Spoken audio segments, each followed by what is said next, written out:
The papyrus, putting on my table every month. I don't wanna be sad. Don't even try to hide it. No, I don't wanna lose it. And you see how it is, it's so inviting. The papyrus, we're all so alive. The papyrus. Hello and welcome to the Papyrus TV News Update. First, the headlines. El-Rufai dumps APC, joins SDP, cites party's decline. Former Foreign Affairs Minister passes away. Osun APC rejects $20 million fraud claim against Oyetola. FG inspects Unity Colleges, summons principals over poor meals. Rivers APC chairman calls for Fubara's resignation or impeachment. NANS applauds Tinubu for upgrading TASWED to Federal University. IPOB warns against mismanagement of Southeast Development Funds. Now the news in details. Former Kaduna State Governor Malam Nasiru El-Rufai has officially resigned from the ruling All Progressives Congress APC and joined the Social Democratic Party SDP, ending his long-standing affiliation with the party he helped establish. His resignation letter, which surfaced on social media, has been confirmed by associates, even as his spokesperson, Muyiwa Adekeye, remains silent. In the letter, dated March 10, 2025, El-Rufai stated that recent developments in the APC convinced him that the party's leadership was no longer committed to addressing its internal issues. As a founding member of the APC, I had hoped my personal values would remain aligned with those of the party until my retirement from politics. However, over the past 2 years, it has become clear that those currently in charge have no interest in acknowledging or resolving the party's problems, El-Rufai wrote.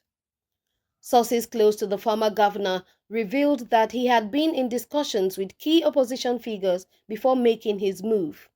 Notably, he recently met with former Vice President Atiku Abubakar and former Osun State Governor Rauf Aregbesola.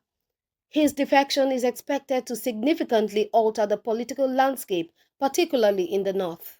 Meanwhile, his ally Nasiru Abdullahi Meikanu was recently appointed as the interim chairman of the SDP's caretaker committee in Kaduna State, signaling a strategic realignment of political forces in the region. In another development, Chief Dubem Onya, a former Minister of State for Foreign Affairs, has died in an Abuja hospital after a brief illness. Onya, who was elected to the House of Representatives in 1999 before being appointed Minister of State for Foreign Affairs 1999 to 2003, played a crucial role in shaping Nigeria's international relations. He chaired several key diplomatic and economic commissions, including the Nigeria Economic Joint Commission and the Sao Tome and Principe Joint Boundary Commission. Beyond politics, Onya served on multiple corporate boards and was a trustee of the Shehu Musa Yar'Adua Foundation, where he contributed to national development initiatives. His death is seen as a major loss to Nigeria's diplomatic and political community, with tributes pouring in from colleagues and political leaders. Continuing, the Osun State chapter of the APC has dismissed fraud allegations against former Governor Adegboyega Oyetola, calling them politically motivated. Governor Ademola Adeleke recently submitted a petition to the Economic and Financial Crimes Commission, EFCC, accusing Oyetola of money laundering and violating procurement laws. Adeleke's administration claims that a contract review committee uncovered corruption and financial mismanagement under Oyetola's leadership. However, APC's media director, Kola Olabisi, has refuted the claims, arguing that Adeleke is using the allegations to discredit his predecessor after failing to assert control over local government councils. Unlike Oyetola, who made details of 110 contracts public, Adeleke's administration has only published 7 contracts in the past 2 years. This raises serious questions about their commitment to transparency, Olabisi stated. The Osun State government insists that the petition is based on solid evidence and the EFCC is expected to investigate the matter further. Meanwhile, the federal government has launched a nationwide inspection of federal unity colleges following reports that at least 2 institutions served substandard meals to students. The Ministry of Education, in a statement signed by its Director of Press and Public Relations, Boriowo Folashade, confirmed that the principals of the affected schools have been summoned for further investigations. Senior officials have been deployed to the schools to ensure immediate compliance with feeding and welfare policies. Additionally, the government has initiated a broader review of all federal unity colleges to assess the quality of food and overall student care. The ministry remains committed to upholding high standards in these institutions and ensuring students receive proper nourishment and support, the statement read. More updates are expected as the inspections continue. Moving on, the chairman of the All Progressives Congress APC in Rivers State, Tony Okocha, has demanded that Governor Siminalayi Fubara step down or face impeachment. Speaking at a press conference in Port Harcourt on Monday, March 10, Okocha dismissed Fubara's invitation to 27 lawmakers for a meeting, calling it a deceptive strategy. He accused the governor of undermining President Bola Tinubu and disregarding the rule of law. The invitation to the lawmakers is a Greek gift. The Supreme Court's judgment is final. There is nothing anyone can do about it.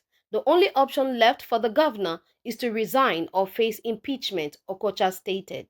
Tensions in Rivers State have escalated following a prolonged political crisis between Fubara and his predecessor, Nyesom Wike, now Minister of Federal Capital Territory.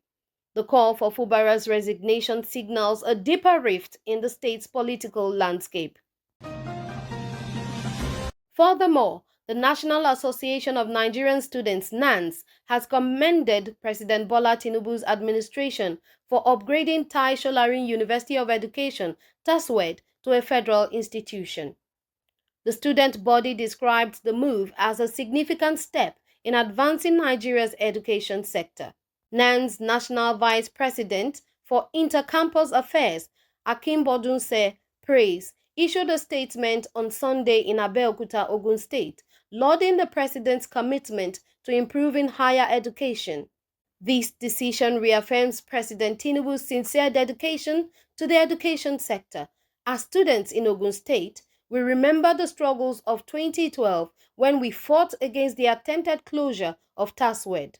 Some of our colleagues lost their lives in the process, and we continue to honor them annually on February 14.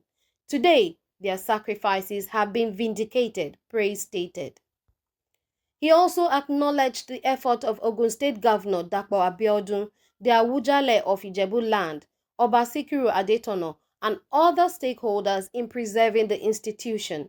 The federal government officially confirmed TASWED's elevation through a statement released by Bayo Ononuga, Special Advisor to the President on Information and Strategy.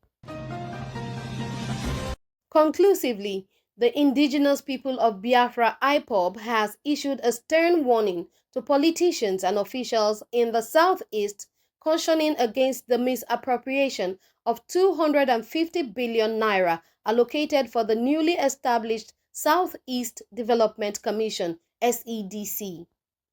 In a statement on Sunday, 9th March, IPOB spokesperson Ima Powerful emphasized that the funds must be used strictly for the region's development, including infrastructure and economic projects.